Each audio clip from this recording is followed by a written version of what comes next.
മഴതോരും മുൻപേ സീരിയലിന്റെ latest episode review ആണ് പറയുന്നത്.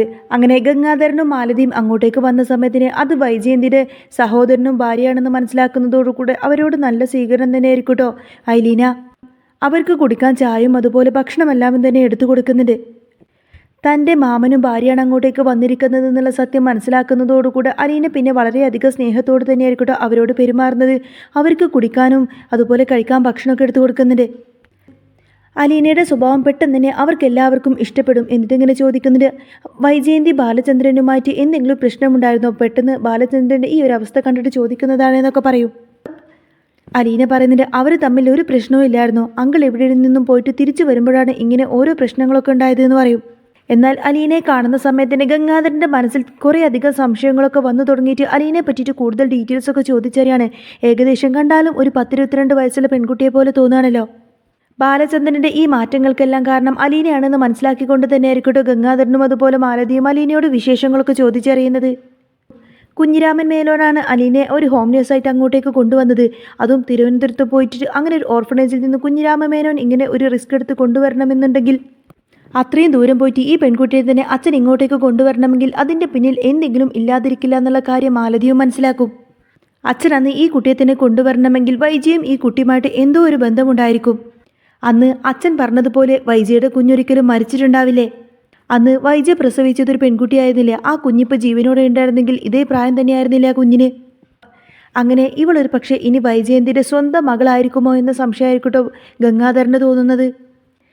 എന്നിട്ട് ഈ കാര്യങ്ങളെല്ലാം മനസ്സിൽ വെച്ചുകൊണ്ടായിരിക്കട്ടോ അലീനയോട് കൂടുതൽ ഡീറ്റെയിൽസ് ഇവരിങ്ങനെ ചോദിച്ചറിയുന്നത്. എന്നിട്ട് മമ്മി ഇല്ലേ എന്ന് ചോദിക്കുന്ന സമയത്തിൻ്റെ മമ്മി മരിച്ചുപോയി എന്ന് പറയും. അപ്പോൾ പിന്നെ വീട്ടിൽ ആരൊക്കെയുണ്ട് എന്ന് ചോദിക്കുന്ന സമയത്തിന് അതൊരു അനാഥാലയമായിരുന്നു, ഞാനൊരു ഓർഫണാണെന്ന് പറയുന്നതോടുകൂടി തന്നെ ഇവരുടെ സംശയം അങ്ങ് ദൃഢമാവുകയാണ്. അലീന ഒരു പക്ഷേ വൈജയന്തിയുടെ സ്വന്തം മകളാണോ എന്ന സംശയത്തിൽ ഒരു ഞെട്ടലായിരിക്കട്ടോ ഇവർക്ക്. ഏതായാലും അലീനയോട് പിന്നീട് അതിനെപ്പറ്റി കൂടുതൽ പറഞ്ഞിട്ടോ അല്ലെങ്കിൽ അവളുടെ മനസ്സ് കുത്തിനോവിക്കാനൊന്നും ഇവരൊട്ടും തന്നെ ആഗ്രഹിച്ചിരുന്നില്ല.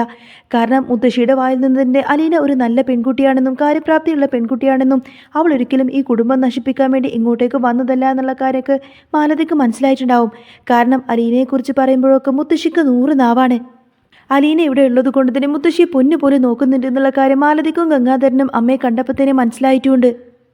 പിന്നീട് കാണിക്കുന്നത് ബാലചന്ദ്രനെ ആയിരിക്കും. മനു വീണ്ടും വന്ന് ചോദിക്കുന്നുണ്ട്, അങ്കിളെ ആൻറ്റി ഒരിക്കലെങ്കിലും അങ്കിളിനെ ഒന്ന് കണ്ടോട്ടെ? എത്ര ദിവസമായി അങ്കിളിനെ ഒന്ന് കാണാൻ കൊതിച്ചുകൊണ്ടതിന് വൈജയന്തി അവിടെ നിൽക്കുന്നത്.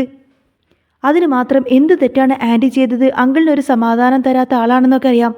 ആൻറ്റി ഒരു നോക്കെങ്കിലും അങ്കിളിൽ നിന്ന് കണ്ടുപോയിക്കോട്ടെ എന്ന് മനു പറയുന്ന സമയത്തേനെ ബാലചന്ദ്രൻ്റെ ദേഷ്യം വരെയാണ്. ബാലചന്ദ്രൻ പറയുന്നത്, അതെ എനിക്ക് എൻ്റെ ശരീരത്തിന് മാത്രം റെസ്റ്റ് പോരാ, എൻ്റെ മനസ്സിന് റെസ്റ്റ് വേണമെന്നൊക്കെ പറഞ്ഞുകൊണ്ട് തന്നെ മനുവിനോട് അതിനൊന്നും സമ്മതിക്കുന്നില്ല.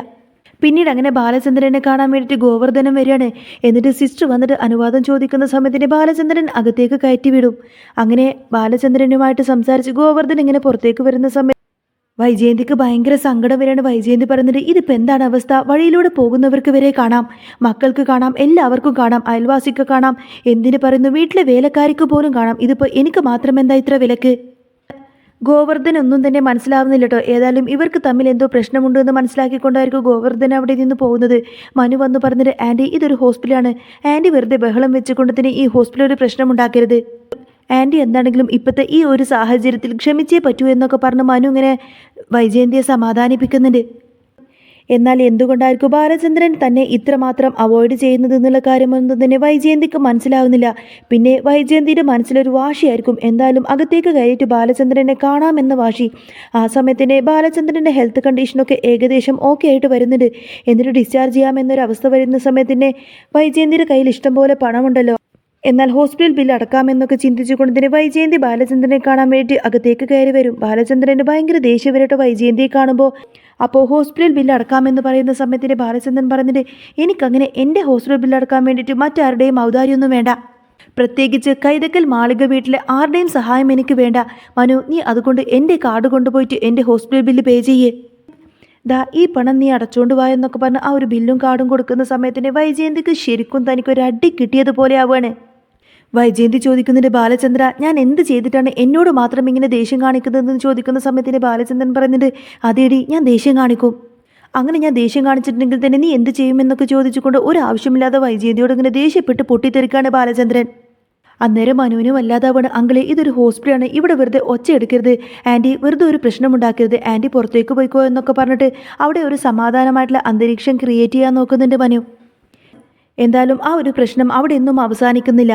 ബാലചന്ദ്രന്റെ മനസ്സിൽ എന്തായിരിക്കുമെന്ന കാര്യം വൈജയന്തിക്ക് ഇതുവരെയും മനസ്സിലായിട്ടില്ല. കുറേ നേരം ചിന്തിച്ച് നിൽക്കുന്ന സമയത്തിന് വൈജയന്തിയുടെ മനസ്സിൽ തോന്നുകയാണ്, ഒരു പക്ഷേ ഞാൻ എപ്പോഴും അലീനയോട് ഇങ്ങനെ വെറുപ്പും ദേഷ്യം കാണിക്കുന്നത് കൊണ്ടായിരിക്കും ബാലചന്ദ്രൻ എന്നെ ഇത്രമാത്രം വെറുക്കാൻ കാരണം.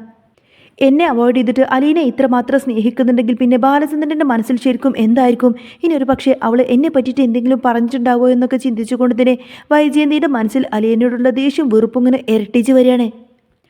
അങ്ങനെ ഹോസ്പിറ്റലിൽ നിന്നും ബാലചന്ദ്രൻ ഡിസ്ചാർജ് ആക്കി തിരികെ വീട്ടിലേക്ക് എത്തുന്നുണ്ട്. രാത്രിയിൽ ഏതായാലും ബാലചന്ദ്രൻ്റെ അടുത്തേക്ക് ചെന്നിട്ട് കാര്യങ്ങളൊക്കെ നല്ല രീതിയിൽ തന്നെ സംസാരിച്ച് എല്ലാ പ്രശ്നങ്ങളും സോൾവ് ചെയ്യണമെന്നൊക്കെ ചിന്തിച്ച് കുറച്ച് സംയമനം പാലിച്ച് ആ ഒരു പത്തിയൊക്കെ താർത്തിട്ട് അഹങ്കാരമെല്ലാം ഇട്ടുകൊണ്ട് വളരെയധികം നല്ല രീതിയിൽ തന്നെ ആയിരിക്കട്ടെ വൈജയന്തി നേരെ ബാലചന്ദ്രൻ്റെ അടുത്തേക്ക് വരുന്നത്. സൗമ്യമായിട്ട് തന്നെ ബാലചന്ദ്രനോട് സംസാരിച്ച് കാര്യങ്ങളൊക്കെ പറഞ്ഞ് മനസ്സിലാക്കാമെന്നൊക്കെ ചിന്തിച്ച് വൈജയന്തി വരികയാണ്. പക്ഷേ വൈജയന്തിയെ കാണുന്ന സമയത്തിന് ബാലചന്ദ്രന് ഭയങ്കര ദേഷ്യം വരും. സാധാരണ എന്നും അവർ രണ്ടുപേരും ഒരേ ബെഡ്റൂമിൽ തന്നെ കിടക്കാറുള്ളത്. അങ്ങനെ കിടക്കാൻ വേണ്ടിയിട്ട് റെഡി ആയിക്കൊണ്ട് തന്നെ വൈജയന്തി അങ്ങോട്ടേക്ക് വരികയാണ്.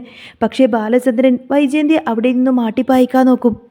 ബാലചന്ദ്രൻ്റെ തൊട്ടടുത്തായിട്ട് വൈജയന്തി ഇങ്ങനെ വന്ന് കിടക്കാൻ നിൽക്കുന്ന സമയത്തിന് ബാലചന്ദ്രൻ പറഞ്ഞിട്ട്, വൈജയ്, ഇനി മുതൽ നമ്മൾ 2 മുറിയിൽ കിടക്കണം, അല്ലെങ്കിൽ പിന്നെ നിനക്ക് വേണമെങ്കിൽ താഴെ കിടക്കാം. ഇവിടെ ഞാനൊരു ലക്ഷ്മണരേഖ വരച്ചിട്ടുണ്ട്, അത് കടന്ന് നീ ഇങ്ങോട്ടേക്ക് വരണ്ട, ഞാൻ അങ്ങോട്ടേക്കും വരില്ല എന്ന് പറയും. അത് സംസാരിക്കുന്ന സമയത്തിന് ബാലചന്ദ്രൻ്റെ ശബ്ദം ഇടറുന്നുണ്ടായിരുന്നു. അത് കേൾക്കുമ്പോൾ വൈജയന്തിക്കും വല്ലാത്ത സങ്കടം വരും. എന്തുകൊണ്ടായിരിക്കും ബാലചന്ദ്രൻ തന്നെ ഇത്രമാത്രം അകറ്റുന്നത്? ബെഡ്റൂമിൽ പോലും അന്യനാറ്റി കഴിയുന്നുണ്ടെങ്കിൽ ബാലചന്ദ്രൻ്റെ മനസ്സിനെ അത്രമാത്രം സ്വാധീനിച്ചത് എന്തായിരിക്കും? ബാലചന്ദ്രൻ്റെ നേട്ടത്തിൽ തന്നെയാണ് ഇത്രകാലം വൈജയന്തി സ്വാതന്ത്ര്യം കാണിച്ചിരുന്നത്. അപ്പോഴൊക്കെ അയാൾ നിസ്സഹായനായിട്ട് എല്ലാം സഹിച്ചു നിൽക്കുകയേ ചെയ്തിരുന്നുള്ളൂ. ബാലചന്ദ്രൻ്റെ ഈ ഒരു നിസ്സഹായാവസ്ഥ എല്ലാം തന്നെ കൃഷ്ണമോൾക്കറിയാം. അതുകൊണ്ട് തന്നെ ബാലചന്ദ്രൻ പറഞ്ഞിട്ട്, ഇനി മുതൽ നീ എൻ്റെ ഒരു കാര്യവും നോക്കണ്ട, എനിക്കിനി എന്താവശ്യമുണ്ടെങ്കിലും അത് കൃഷ്ണമോളും അലീനയും നോക്കിക്കോളും. കൃഷ്ണമോൾ ഇവിടെയുള്ള സമയത്തൊക്കെ കൃഷ്ണമോൾ നോക്കിക്കോളും. ഇനിയിപ്പോൾ കൃഷ്ണമോൾ ഇല്ലാത്ത സമയത്ത് അലീന എൻ്റെ കാര്യം നോക്കിക്കോളും. നിന്റെ ഔദാര്യവും സേവനവും പണോ ഒന്നും തന്നെ എനിക്ക് വേണ്ട. ഇതെല്ലാം കേൾക്കുന്ന സമയത്തിന് വൈജയന്തിയുടെ മനസ്സിൽ അലീനയോടുള്ള പക അങ്ങനെ ഇരട്ടിച്ച് വരികയാണ്. അലീന അങ്ങോട്ടേക്ക് വന്നതോടുകൂടി തന്നെ ദേഷ്യം സഹിക്കാൻ കഴിയാതെ അലീനയെ കണ്ടതോടുകൂടി തന്നെ വൈജയന്തിക്ക് ദേഷ്യം ഇങ്ങനെ അരിച്ചു കയറാണ്. എന്നിട്ട് അലീനയുടെ കർണം തീർത്ത ഒറ്റ എന്നങ്ങ് പൊട്ടിക്കുന്നുണ്ട് വൈജയന്തി. എന്നാൽ അത് കണ്ടിട്ട് ഒട്ടും തന്നെ സഹിക്കാൻ കഴിയുന്നില്ല ബാലചന്ദ്രനെ. സഹിക്കാൻ കഴിയാതെ വൈജയന്തി എന്നങ്ങ് ഉറക്കെ വിളിക്കാണ് ബാലചന്ദ്രൻ. എന്നാൽ അത് തൻ്റെ അച്ഛൻ്റെ ഹെൽത്തിനെ നന്നായിട്ട് ബാധിക്കുമെന്നൊക്കെ ചിന്തിച്ചുകൊണ്ട് കൃഷ്ണമോൾ ഇങ്ങനെ സമാധാനിപ്പിക്കാൻ നോക്കും. അച്ഛന് വയ്യാതിരിക്കല്ലേ, വെറുതെ അച്ഛനായിട്ട് ഒരു പ്രശ്നമുണ്ടാക്കിയത്, അച്ഛൻ്റെ ഹെൽത്ത് ഇപ്പോൾ ഒട്ടും ഓക്കെയല്ല, അച്ഛനൊന്ന് സമാധാനപ്പെടുന്നൊക്കെ പറഞ്ഞ് കരഞ്ഞുകൊണ്ടായിരിക്കട്ടോ കൃഷ്ണമോള് ബാലചന്ദ്രനെ ഇങ്ങനെ സമാധാനിപ്പിക്കുന്നത്. ഈ ഒരു പ്രശ്നത്തോടു കൂടി തന്നെ അലീനക്കും ശരിക്കും വൈജയന്തിയോട് ചില ദേഷ്യങ്ങളൊക്കെ വരികയാണ്. ഇത്ര കാലം അമ്മ എന്നൊരു സ്നേഹം, അതുപോലെ അമ്മ എന്നൊരു അനുകമ്പയൊക്കെ ഉണ്ടായിരുന്നു. പക്ഷേ ഓരോ ദിവസം കഴിയുന്തോറും വൈജയന്തിയുടെ സ്വഭാവം വളരെ മോശമായി വരികയാണ്. യാതൊരു കാരണവുമില്ലാതെ കുറ്റപ്പെടുത്തുക മാത്രമല്ല, എല്ലാവരെയും സങ്കടപ്പെടുത്തുന്ന സ്വഭാവമാണ് വൈജയന്തിക്ക്. അതുകൊണ്ട് തന്നെ അലീനക്ക് പിന്നീട് വൈജയന്തിയോട് ഭയങ്കര ചെറുതായിട്ട് ഇങ്ങനെ ദേഷ്യമൊക്കെ വന്നു തുടങ്ങും. വൈജയന്തിക്ക് അറിയില്ലല്ലോ അലീന തൻ്റെ സ്വന്തം മകളാണെന്നുള്ള കാര്യം. അതുകൊണ്ട് ബാലചന്ദ്രൻ എത്ര വെറുപ്പോട് ദേഷ്യത്തോടു കൂടിയാണോ വൈജയന്തിയോട് പെരുമാറുന്നത്, അതിൻ്റെ 100 ഇരട്ടി വെറുപ്പോട് ദേഷ്യത്തോടു കൂടി തന്നെ ആയിരിക്കട്ടെ വൈജയന്തി അലീനയോട് പെരുമാറുന്നത്. എന്നാൽ താൻ ഒരുപാടധികം വെറുക്കുന്ന അലീനെ എങ്ങനെയെങ്കിലും ഇവിടെ നിന്നും പറഞ്ഞു വിടണമെന്നൊക്കെ വൈജയന്തിക്കുണ്ടെങ്കിൽ പോലും ഇനി ഒരിക്കലും അതിന് സാധിക്കില്ല. കാരണം ഇത്ര കാലം താൻ വിചാരിക്കുന്നത് മാത്രമേ ഈ വീട്ടിൽ നടന്നിരുന്നുള്ളൂ. പക്ഷേ ഇപ്പോൾ ബാലചന്ദ്രനാണ് ഈ വീട് നയിക്കുന്നത്. ബാലചന്ദ്രൻ്റെ ഭരണമായതുകൊണ്ട് തന്നെ ബാലചന്ദ്രനെ എതിർത്ത് തനിക്കൊന്നും ചെയ്യാൻ കഴിയില്ല എന്ന കാര്യം വൈജയന്തിക്ക് മനസ്സിലായി. എന്നാൽ ബാലചന്ദ്രൻ ഹോസ്പിറ്റലിൽ നിന്ന് ഡിസ്ചാർജായി വീട്ടിലേക്ക് വന്ന ഉടനെ തന്നെ അലീന അവിടെ നിന്ന് പോകുമെന്ന കാര്യം മുത്തശ്ശിയോടും അതുപോലെ തന്നെ മനുവിനോടും പറഞ്ഞിട്ടുണ്ടായിരുന്നു. ഞാൻ എന്തിനാ കുറേ കാലം അധ്വാനിച്ചൊക്കെ ജീവിക്കുന്നത്, എൻ്റെ ഒറ്റൊരാവശ്യത്തിന് വേണ്ടിയിട്ടല്ലേ. അതുകൊണ്ട് ഇനിയും ഇവിടെ കടിച്ചു പിടിച്ച് സഹിച്ച് നിൽക്കാനൊന്നും എന്നെക്കൊണ്ട് കഴിയില്ല. അങ്കിൾ വന്ന ഉടനെ തന്നെ ഞാൻ ഇവിടെ നിന്നും പോകുമെന്ന കാര്യമൊക്കെ അലീന പറഞ്ഞിട്ടുണ്ടായിരുന്നു. അങ്ങനെ പോകുന്നതിന് മുൻപേ തന്നെ യാത്ര പറയാൻ വേണ്ടിയിട്ട് അലീന നേരെ ബാലചന്ദ്രൻ്റെ അടുത്തേക്ക് ചെല്ലുന്നുണ്ട്. അലീന പറയുന്നുണ്ട്, അങ്കിളെ, ഞാൻ ഇവിടെ നിന്നും പോവാണ്, അങ്കിൾ ഹോസ്പിറ്റലിൽ നിന്നും തിരികെ വീട്ടിലേക്ക് വരാൻ വേണ്ടി കാത്തിരുന്നതാണ് ഞാൻ എന്നൊക്കെ പറയുന്ന സമയത്ത് തന്നെ ബാലചന്ദ്രൻ്റെ ഉള്ളിൻ്റെ ഉള്ളിൽ ഭയങ്കര വിഷമമായിരിക്കും. അലീനയോട് ആദ്യം ദേഷ്യം കാണിച്ചെങ്കിൽ പോലും ബാലചന്ദ്രൻ്റെ മനസ്സിൽ അലീനയോട് ഭയങ്കര സ്നേഹമായിരിക്കട്ടോ. എന്നിട്ട് അലീനയോട് ചോദിക്കുന്നുണ്ട്, നീ എവിടെ പോവാണെന്ന് ചോദിക്കും.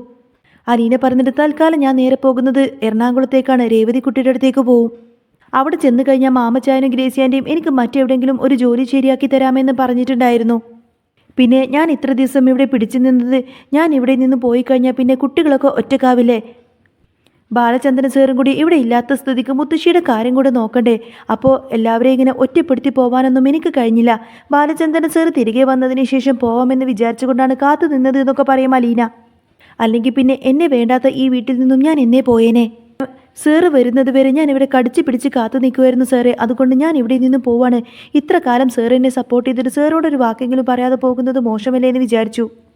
സാർ എന്നെ അനുഗ്രഹിക്കണം, ഞാൻ പോവാണെന്ന് പറയുന്ന സമയത്തിന് ബാലചന്ദ്രൻ്റെ മനസ്സിൻ്റെ ഉള്ളിൽ ഭയങ്കര സങ്കടം തോന്നാണ് കേട്ടോ. കാരണം അലീനെ ഇനി വിട്ടുകളയാനൊന്നും ബാലചന്ദ്രന് കഴിയില്ല. കാരണം ബാലചന്ദ്രൻ്റെ മനസ്സിൽ സ്വന്തം മകളുടെ സ്ഥാനം തന്നെയാണ് ഇപ്പോൾ അലീനക്ക്. ബാലചന്ദ്രൻ്റെ മനസ്സിൽ അലീനയോടുള്ള സ്നേഹമെല്ലാം ഒളിപ്പിച്ചു വെച്ചുകൊണ്ടതിനെ പുറമേ ദേഷ്യം കാണിച്ച് ബാലചന്ദ്രൻ പറയുന്നുണ്ട്, മോളെ വൈജയന്തിയല്ലേ ഇവിടുത്തെ കാര്യങ്ങളൊന്നും തീരുമാനിക്കുന്നത്. പിന്നെ വൈജയന്തിയല്ല നിനക്ക് ശമ്പളം തരുന്നത്. പിന്നെ വൈജയന്തിയല്ല നിന്നെ ഓർഫണേജിൽ നിന്നും ഇങ്ങോട്ടേക്ക് കൊണ്ടുവന്നത്. അത് ഞാനും മനുവും കൂടി കൊണ്ടുവന്നതല്ലേ. അതുകൊണ്ട് ഞാൻ പറയാതെ നീ ഒരിക്കലും ഇവിടെ നിന്നും പോകാൻ പാടില്ല. ഇവിടുത്തെ കാര്യങ്ങളൊക്കെ തീരുമാനിക്കുന്നത് ഞാനാണ്. ഞാൻ ഈ വീട്ടിൽ ഉള്ള അത്രയും കാലത്തോളം നീയും ഇവിടെ എൻ്റെ കൂടെ എൻ്റെ മോളായിട്ട് ഇവിടെ വേണമെന്നിങ്ങനെ അലീനയോട് പറയുന്ന സമയത്ത് തന്നെ അലീനയ്ക്ക് ശരിക്കും സ്നേഹമൊക്കെ തോന്നിപ്പോവാട്ടോ. ശരിക്കും അച്ഛൻ്റെ ഒരു വാത്സല്യം അലീന നേരിട്ടറിയുന്നുണ്ട്. എന്താണെങ്കിലും ഒരു കാരണവശാലും ബാലചന്ദ്രൻ അലീനെ അവിടെ നിന്നും പറഞ്ഞു വിടില്ല എന്ന് മനസ്സിലാക്കിയതോടുകൂടി തന്നെ വൈജയന്തിക്ക് പിന്നീട് ഭയങ്കര ദേഷ്യവും വെറുപ്പൊക്കെ ആയിരിക്കും അലീനയോട്. അങ്ങനെ പിന്നീട് ആ ഒരു ദേഷ്യവും വെറുപ്പൊക്കെ വൈജയന്തി അലീനയോട് പ്രകടിപ്പിക്കുന്നുണ്ടെങ്കിലും അതിനൊക്കെ നല്ല രീതിയിൽ തന്നെ മനക്കട്ടിയോടുകൂടെ ചെറുത്ത് നിൽക്കുന്ന അലീനയായിരിക്കട്ടോ ഇനി നമ്മൾ കാണാൻ പോകുന്നത്. അപ്പോൾ നിങ്ങൾക്ക് ഈ ഒരു വീഡിയോ ഇഷ്ടമാണെങ്കിൽ സബ്സ്ക്രൈബ് ചെയ്യാനും ലൈക്ക് ചെയ്യാനും ഷെയർ ചെയ്യാനും ഹൈപ്പ് തരാനൊന്നും മറക്കല്ലേ കേട്ടോ. നെക്സ്റ്റ് വീഡിയോ ആയിട്ട് വരാം. Bye bye.